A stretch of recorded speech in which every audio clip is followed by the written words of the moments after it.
Beef இல்லாமல் chicken மட்டும் இல்லாமல் பீஃபும் வச்சுருக்காங்க. பீஃப் வந்து பார்த்தீங்கன்னா உங்களுக்கு வந்து தனித்தனியாக சால்னா வச்சும் வச்சுருக்காங்க. இது வச்சு தனியாக வச்சுருக்காங்க. இது வந்து பார்த்தீங்கன்னா தனியாக குழம்பு வச்சுருக்காங்க. குழம்பு வந்து இது பண்ணி வந்துட்டுருக்காங்க. ஆனால் இது வந்து வடி பிரியாணின்னுலாம் சொல்லுவாங்களா? வடி பிரியாணி இந்த பிரியாணி சொல்லுவாங்களா? இது என்ன பிரியாணிங்க? இது வந்து இப்போ தொக்கு பிரியாணி சொல்லுவாங்கல்ல, அது இல்லைங்களா?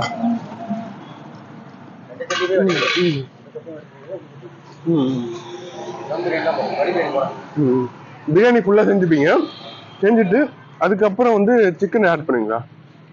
சிக்கன் போட்டு மசாலாலாம் கிண்டிடுவோம். தம் போடுறதுக்கு முன்னாடி சிக்கன் அதில் எடுத்துருவோம். எடுத்து ஒரு கிரேவியில் போட்டு. ஆனா சாப்பாட்டுல சிக்கன் போட்டு தான் செய்யும். தம் போடுறதுக்கு முன்னாடி. ஆமா, தம் போட்டு முன்னாடி எடுத்துருவோம். ஏன்னா பீஸ் கம்மி தான், எனக்கு சிக்கன் கம்மியாக தான் வரும். அப்படியா? பீஃப் தான் எங்கள் ஹோட்டல். அதனால சிக்கன் வந்து ஒரு 50 பீஸ் தான் எடுப்போம். பீஃப் தான் எங்களுக்கு. நிறைய பேர் என்ன, நேற்று கூட ஒரு கடையில் எடுத்தேன் பாண்டியில. அவங்க என்ன பண்ணாங்க, சிக்கன் பிரியாணி போட்டுறாங்க. அவங்க வந்து பீஸை மட்டும் தனியா அப்படியே ஒரு இது பண்ணிட்டு வடி பிரியாணியில் எடுத்துடலாம் அழகா. இப்போ நம்மளுக்கு கொஞ்சம் சுறுசுறுப்பான வியாபாரம் இல்லை, அதனால நம்ம எடுத்துட்டு நிற்க முடியாது. கட்டு கட்டு நமக்கு ஒரு கொஞ்சம் வேலைக்கார ஓகே ஓகே. அதனால ஓகே ஓகே. நீங்க தான் ஓனரான நோக்கரிக்கு? ஓகே. சரி சரி. என்ன சொன்னாரு, அப்பா இருக்காரு அப்படின்னு. நான் ஏற்கனவே ஒரு கடை உங்க எல்லாம் வாங்கியிருக்கேன். ஒரு வாங்கி சாப்பிட்டுருக்கேன், வாங்கி என் ஃப்ரெண்டுக்கும் கொடுத்துருக்கேன், சாப்பிட்டுருக்காங்க. நல்லா இருக்கும். ரொம்ப நாள் உங்க கடை எடுக்கணும்னு எனக்கு ஆசை. இன்னைக்கு தான் டைம் கிடைச்சது. நல்ல வேலை எடுத்துட்டேன். இன்னைக்கு வந்து எடுக்கணும் கூட நான் எதிர்பார்க்கல, கரெக்டாக எடுத்துட்டேன். இப்போ மினிமம் தண்ணி போட்டாப்புல கல்லூர் மாவட்டத்துல நம்ம கடை தான் கொஞ்சம் ரீச் ஆயிடும். அதான் ஆக்சுவலி என்னன்னா 60 ரூபாய்க்கு அன்லிமிட்டட் பிரியாணின்ற போது எல்லாரும் வந்து சாப்பிடுவாங்க. இப்ப நான் தமிழ்ல தான் போடுவேன்.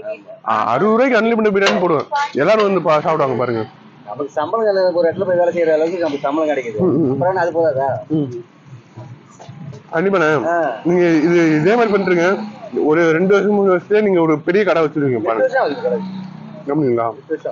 இடத்துல வச்சு 8 வருஷம். இந்த மரம் இடிஞ்சு விழுந்தது, புளிய மரம் அது உங்க கடையா?